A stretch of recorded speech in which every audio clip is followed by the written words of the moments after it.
दिल की गहराई से धन्यवाद करता हूँ जो सच की आवाज़ को पब्लिक तक पहुँचाने का काम करेंगे। 21 तारीख को मेरे पास जग्गी कॉलोनी फेज 2 और 3 के कुछ साथियों का फ़ोन आया कि हमारे यहाँ बरसात का पानी बहुत ज़्यादा बढ़ गया है।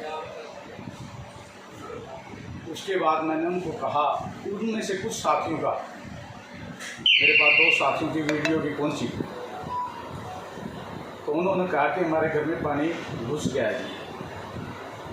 तो मैंने वो जग्गी कॉलोनी का जो नाला है जी, वीर जी की कुटिया के साथ से होता हुआ अम्बाला ड्रेन में जा रहा है, जो नगर निगम के अंदर पड़ता है। उसके बाद उन साथियों ने कहा कि इस नाले की में जो है सफाई नहीं हो रही है और ये जो है इसी वजह से हमारे यहाँ पानी घुस है। तो उन्होंने जो वीडियो मेरे को भेजी, वो वीडियो मैंने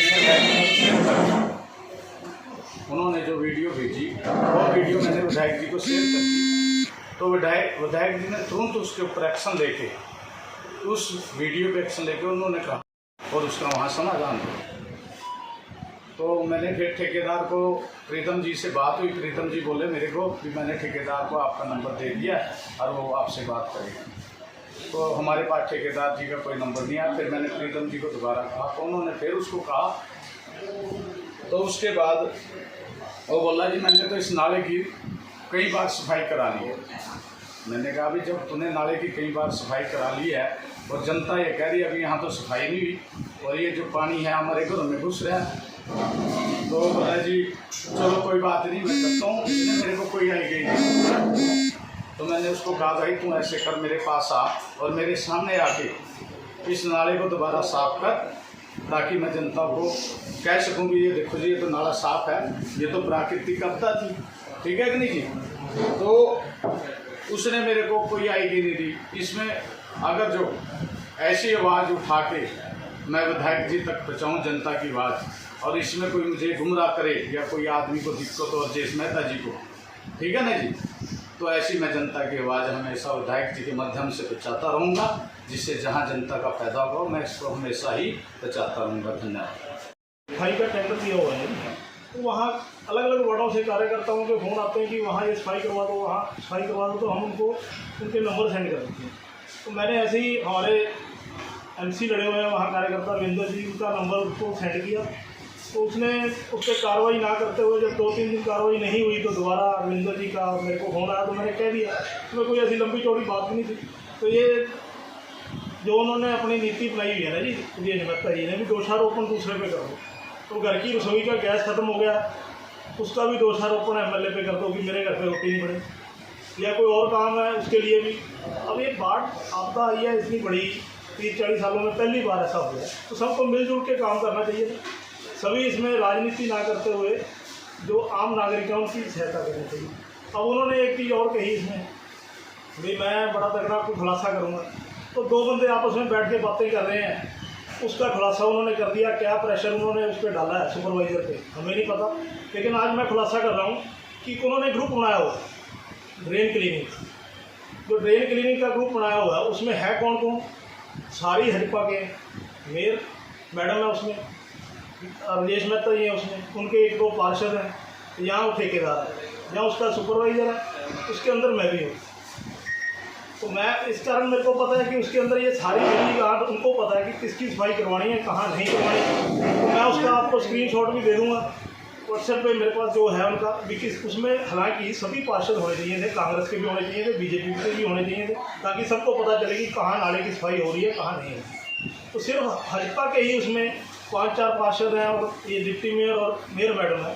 तो ये तो उनको पता होगा कि क्या मिली बात है। और एक तरफ वो कह रहे हैं काम नहीं कर रहे, तो काम करने नहीं दे रहे, और दूसरी तरफ उनकी पार्षद उसमें बोल रहे हैं प्रेस कॉन्फ्रेंस में कि ठेकेदार काम नहीं कर रहे। तो बाकी महत्वाकांक्षा सबकी होती है। देखो 2 बार के MC हैं, डिप्टी मेयर बन के, हो सकता है उनकी महत्वाकांक्षा ये होगी मैंने कल को MLA का इलेक्शन लड़ना है, ठीक है, आए मैदान में, 1.5-2 साल पड़े हैं अभी, जनता बता देगी कि क्या होता है, कैसे होता है। वोट देगी तो बनाएगी, नहीं देगी काम करने से वो काम करने के। देखो एलिगेशन किसी से मैं कह रहा हूँ लगा दो जी, कोई भी लगा दो एलिगेशन, तो वो सब पे रोज़ लगाई जा रहे हैं कि कोई बाढ़ आ गई तो वो भी एलिगेशन ही है। अब एक चीज़ और देखो ना जी, उसमें क्या उन्होंने उसमें दिया, दोनों आपस में बातें कर रहे हैं। मैं वो बता रहा हूँ आपको कि उन्होंने जो अपना एक ग्रुप बनाया हुआ है ना, उसी में सारे उनके हजपा के ही पार्षद हैं। अब उन्होंने उसको बुलाया, उस पर प्रेशराइज किया कि आपने ऐसे बोलना है। उसमें कोई रिकॉर्डिंग फ़ोन की तो नहीं है ना जी, आपस की बातें उन्होंने रिकॉर्ड करके सुना दी, तो उसमें एलिगेशन है, कोई भी किसी पे लगा देगी। तो मेरे को वैसे वहाँ का पता नहीं है, गुप्ता जी बताएंगे, लेकिन एक बात कहना चाहता हूँ, मेरे ख्याल 10 साल से वो MC हैं जी वहाँ पे, तो उनको पता होना चाहिए। 2006 से MC हैं, तो उनको ज़्यादा पता होना चाहिए। अब वो दूसरों के ऊपर असल में अपनी निकामियाँ छिपाने के लिए ना जी, वो अब किसी पे भी ब्लेम लगाई जाए कि क्या है कैसे है, और राजनीति खेल रही है। राजनीति इस समय होनी नहीं चाहिए, जबकि मिलजुल के सभी को काम करना चाहिए ना, लोगों की समस्याओं का हल करना चाहिए। प्रतिनिधि देखो, मैं मंडल प्रतिनिधि है, कोई हाँ देखो ऐसा है जी, प्रतिनिधि की बात तो ये है कि मैं अम्बाला शहर का जनरल सेक्रेटरी हूँ जी, मंडल महामंत्री, तो उस नाते हमारे पास भी सभी के फ़ोन आते हैं। प्रतिनिधि तो वो भी है किसी न किसी के। अब हम ऐसी अच्छी हरकतें तो करते नहीं कि उनको बोलते हैं कि किसका प्रतिनिधि है या क्या है। ठीक है, वो डिप्टी मेयर की है उनकी पोस्ट है, उसको वो समझे, और उसको समझ के उनको चाहिए कि मैं मिलजुल के काम करूँ।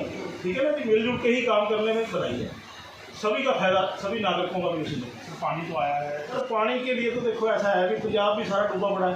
अब केजरीवाल जी कहते हैं कि हरियाणा ने छोड़ दिया, पंजाब वाले कहते हैं हिमाचल ने छोड़ दिया, अब इन्होंने भी कहना शुरू कर दिया कि MLA ने करा दिया। ये ऐसे काम कोई यानी प्राकृतिक आपदा है। 25-30 सालों में मेरा ख्याल एक बार ऐसा हुआ होगा कि इसमें एक्सेस इतना पानी हो गया कि पूरे साल की बरसात एक दिन में हो। निगम वाले काम नहीं करते, क्या अफसरशाही हावी है? देखो अब नगर निगम में मेयर मैडम भी भाजपा की है, डिप्टी मेयर भी है, सीनियर डिप्टी मेयर भी हमारे लिए, सारे मिलजुल के वहाँ बने हुए हैं जी। तो उन्होंने देखना भी कैसे, बाकी ये जो काम अफसरशाही, देखो अफसरशाहियों को भी उन्होंने रोकना है जी। अब वो अगर आपस में ही राजनीति करते रहेंगे तो कैसे अफसरशाही रुक देगी? तो उन्होंने देखना भी कैसे काम करवाना है। अगर 15 साल से 12-15 साल से वहाँ MC है तो उन्होंने अपना वार्ड देखना है कैसे करना है पानी रोकने के लिए। हमने भी लोगों को कहा, लोगों ने उसका पूरा लाभ उठाया। मेरे पास सुन दिखाऊंगा मैं, बहुत लोगों को आया धन्यवाद का कि हमने अपना सामान समेट लिया। लगभग 12 घंटे पहले हमने मैसेज डाला प्रशासन की मदद से, तो पब्लिक को ये फ़र्ज़ बनता है। और मेरे हिसाब से आप लोग मीडिया के साथी हैं, ऐसा शायद कभी पहले नहीं हुआ होगा कि बाढ़ आने से 12 घंटे पहले नोटिफिकेशन जारी कर दे एक एरिया में हम लोग। वो मैं भी एक सरकार की उपलब्धि मानता हूँ, प्रशासन की मानता हूँ। तो उसके अलावा प्रशासन जो था वहाँ पे जिस भी सुविधा के साथ काम करने की कोशिश कर रहा था, क्योंकि पानी जो क्यूसेक में फ्लो करता है हम सब जानते हैं, और ये आपदा थी। इसमें बारिश कितनी होगी ये कोई नहीं जान सकता, इसकी प्रेडिक्शन सही से नहीं लगा सकते। कितना पानी पीछे से कोई बादल फटे हैं कहीं हिमाचल में, और हिमाचल अम्बाला जो है वो गेटवे है हिमाचल का, सब जानते हैं। तो अगर यहाँ से कोई चीज़ ऊपर जाएगी तो वो ऊपर से नीचे भी यहीं से होके आएगी। और घग्गर जो है वो शिमला से ओरिजिन होता है उसका, और वो यहाँ के हमारे पंचकुला में कौशल्या डैम है, वहाँ रिजर्वियर है उसका पानी का, वहाँ से वो घग्गर में पानी अम्बाला की तरफ छोड़ा जाता है।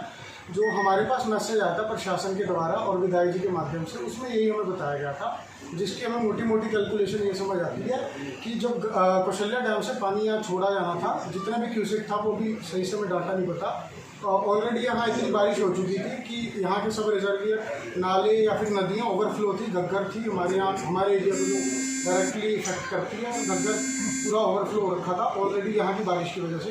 और कैलकुलेशन के हिसाब से शायद इस तरह का कुछ हुआ था कि पंचकुला के अंदर आता, तो वहाँ की सरकार ने या डैम ने यहाँ DC अम्बाला को शायद नोटिफाई किया होगा कुछ घंटे पहले, और वो नोटिफाई करने के बाद 2-3 घंटे पहले अगर उन्होंने नोटिफाई किया होगा वहाँ से पानी छोड़ने से पहले, तो यहाँ वहाँ से यहाँ आने में शायद 5 से 6 घंटे घग्गर में आने में समय लगता है, जैसा कि हमें अधिकारी ने बताया था। और फिर घग्गर से जग्गी कॉलोनी ड्रेन तक आने का पानी भी कुछ समय लगता है, 5 से 6 घंटे। इस हिसाब से 12 घंटे की कैलकुलेशन बनती है, और लगभग 12 घंटे पहले वो मैसेज डाल दिया गया था। और प्रशासन जो था शायद जिस तरह की भी कर रहा था तैयारी, वो प्रशासन से पूछने लायक चीज़ें हैं, उसकी अभी हमें जानकारी नहीं है। और दूसरी एक बात है कि डिप्टी मेयर राजेश मेहता जी ने प्रेस कॉन्फ्रेंस जो की थी परसों हाल फिलहाल, तो उन्होंने कुछ चीज़ें अधूरी छोड़ दी, पूरे तरह से बताई नहीं, जिसकी वजह से क्लैरिटी नहीं है पब्लिक को भी। और हम यहाँ पे सिर्फ पब्लिक को क्लैरिटी देने के लिए आए हैं, हमें किसी आरोप का जवाब नहीं देना, लेकिन हम चाहते हैं कि पब्लिक किसी भी भ्रम में न रहे, और जो लोग भ्रम फैला रहे हैं उनको भी पब्लिक अच्छे से पहचान ले। जिसमें एक सबसे बड़ी बात है कि वो ऑडियो रिकॉर्ड करके बता रहे हैं ना तो उस बंदे की पुष्टि की जा रही है कि वो कौन है, ना उसकी बातों की पुष्टि की जा रही है कि उसने कौन सी बात, अगर वो कह रहा है इसने रोका, उसने रोका, कब रोका, कहाँ रोका, कैसे रोका, किस दिन रोका, किस माध्यम से रोका, इस तरह की कोई बात नहीं की जा रही है। तो सरासर वो निराधार और बेसलेस आरोप है। उसके अलावा एक और उन्होंने बात कही थी कि कचरा उठाने को विधायक रोकते हैं और उनके प्रतिनिधि। तो कचरा उठाने की मैं डिप्टी मेरा बहुत बड़ा ओहदा है और नगर निगम का ओहदा, और कचरा उठाना सीधे तौर पर नगर निगम की जिम्मेवारी बनती है। और जो कचरा उठाने का शहर के अंदर सिस्टम है वो 3 तरह से है, जो लोग भी जानते हैं। पहला डोर टू डोर कचरा, जिसका अलग व्यवस्था, अलग टेंडर है, अलग मैन पावर है। घर पे लोगों के डोर टू डोर का डस्टबिन का कचरा, सूखा और गीला कचरा जो व्यवस्था है सरकार के द्वारा वो उठाया जाता है। उसके अलावा दूसरा होता है सफाई कर्मचारी, निगम के अपने पेरोल पे हैं जो कर्मचारी, वो सड़क और नाली की सफाई करना और सड़क से कचरा उठाने का काम करते हैं। और तीसरी चीज़ थी ये जो अभी ठेका हुआ था नाली की बरसातों से पहले, अपना नालों की सफाई, जिसके अंदर फेज़ 3 का एक नाला नगर निगम के अंदर आता है और फेज़ 2 और 3 के बीच में पड़ता है, उसकी सफाई की गई। तो जिसकी सफाई की मतलब वो ठेकेदार पुष्टि करता है, लेकिन जनता ने तो कहा कि नहीं हुई तो हम तो जनता की आवाज़ उठाएंगे, क्योंकि हम जनता के साथ हैं। और वो ठेकेदार का प्रतिनिधि शायद वो उसी नाले की सफाई वाला बता रहे हैं जो कचरा ना उठाने की बात कर रहा है। तो उस कचरे का इन 2 कचरों से क्या लेना देना, ये राजेश मेहता जी को पुष्टि करनी चाहिए, मैं मानता हूँ। क्योंकि वो तो बोल रहे हैं कि भाजपा और भाजपा के जो प्रतिनिधि हैं या फिर जो लोग कार्यकर्ता हैं वो कचरा बिकवाने का काम करते हैं, तो वो कचरे का डोर टू डोर कूड़ा कलेक्शन से या फिर सड़क पे जो कचरा उससे कोई लिंक नहीं है। अगर है तो वो खुद बताएं। और अगर इस तरह का उनके पास कोई प्रूफ है कि डोर टू डोर कूड़ा कलेक्शन रुकने का हमने कहीं रोका है या वो सड़क का कचरा रोका है जो बाढ़ में, क्योंकि अक्सर लोगों का नुकसान हुआ बहुत, और हमारी उससे संवेदना भी, हम खुद बाढ़ पीड़ित हैं और सब आप लोग जानते हैं आपदा थी। और आपदा में पानी में किसी को भी ये देख के नुकसान नहीं किया कि कांग्रेस का या बीजेपी का या किसी जात का या किसी धर्म का, उसने सबका जहाँ पे भी मौका था नुकसान किया। और ये पानी है प्राकृतिक आपदा, इसमें हमें भी इसी तरह से, मैं मानता हूँ राजेश मेहता जी से मेरी रिक्वेस्ट है इस चैनल के माध्यम से, आप सब मीडिया साथियों के माध्यम से, कि हमें भी इसी तरह से काम करना चाहिए। ये सोचते हुए कि हम सबके साथ बराबर आपदा ने नुकसान किया और हमने सबको मिलकर ये सोच के नहीं काम करना कि हम भाजपा के, हम जजपा के हैं और या हम किसी और पार्टी के हैं। हमें सबको मिलकर प्राकृतिक आपदा से लोगों की सुविधा के लिए काम करना चाहिए, ताकि उनके मुद्दे उठाना इसमें किसी भी माध्यम से, किसी भी प्लेटफॉर्म से। तो एक बहुत बड़ा मुद्दा जो ये है सफाई का, ये इस तरह से ठीक हो सकता है। और मैं उनको यही कहूँगा कि आप अगर आपने कभी आवाज़ उठाई तो जनता को बताएं, सफाई कर्मचारी बढ़ाने की, बाढ़ के बाद, बाढ़ से पहले, और ट्राली की व्यवस्था करवाने की जिसमें कचरा उठे, उस तरह कोई करवाइए तो बताएं, क्योंकि ये उन्हीं की सीधे तौर पर जिम्मेवारी बनती है। और अगर कहते हैं रोका गया तो उसका कुछ प्रूफ दें जनता को, ताकि जनता को क्लैरिटी हो पाए। उसके अलावा एक और चीज़ हमारे संज्ञान में है कि पिछले लगभग 17 से 18 दिन से उनके पास वार्ड नंबर 5 से जो वो चुने एमसी है, वहाँ पे 2 मोटर पंप है पानी निकालने के लिए। क्योंकि हम सब जानते हैं सड़कों और मेन पानी तो निकल चुका है, लेकिन अभी भी हमारे वार्ड नंबर 5 में लगभग 30% खाली प्लाट पड़े होंगे अंदाजन, और उन सब में पानी जमा है। और वो पानी जमा होने की वजह से जहाँ पे सांप और नेवले जैसे खतरनाक जानवर हैं, वो जिन प्लाटों में रहते थे वो अब गलियों में, सड़कों पे आ रहे हैं, और वो बहुत खतरनाक जानवर है, कोई भी हादसा हो सकता है। और अभी कल की एक हमारे पास वीडियो आई है, वेरीफाइड वीडियो, क्योंकि मैं उनको पर्सनली जानता हूँ। सॉरी, परसों की वीडियो है जब राजेश मेहता जी ने प्रेस कॉन्फ्रेंस किया, उसके 4 घंटे बाद उनके घर से 7 मिनट के वॉकिंग डिस्टेंस पे घर से सांप निकला, और वो उसकी रेस्क्यू करते हुए भी हमारे पास वीडियो है। तो इस तरह की समस्या बनी है, और नेवले मैंने खुद सड़कों पर देखे हैं घूमते हुए, बहुत खतरनाक है। और 15 दिन से उनके पास इंजन है, उसमें अगर किसी ने रोका तो वो भी बताया, क्लियर करें पब्लिक को कि कहाँ रोका। और अगर 15 दिन से नहीं रोका तो उन्होंने 15 दिन से कितना पानी निकलवा दिया, उस चीज़ को भी क्लैरिफाई करें पब्लिक के सामने, क्योंकि जो जिम्मेवारी उनकी बनती है उसको वो निभाएं। हम खुद उनसे आग्रह कर रहे हैं। और अगर उनको ऐसा लगता है कि अगर हम उनकी कहीं सहायता कर सकते हैं तो उसके लिए भी तैयार है, क्योंकि आपदा का समय, राजनीति हम भी नहीं करना चाहते और ना हमें ये करनी चाहिए, क्योंकि ये इस आपदा ने बहुत अच्छा मैसेज दिया पब्लिक को कि हमें भटके नहीं, साथ रह के काम करना। और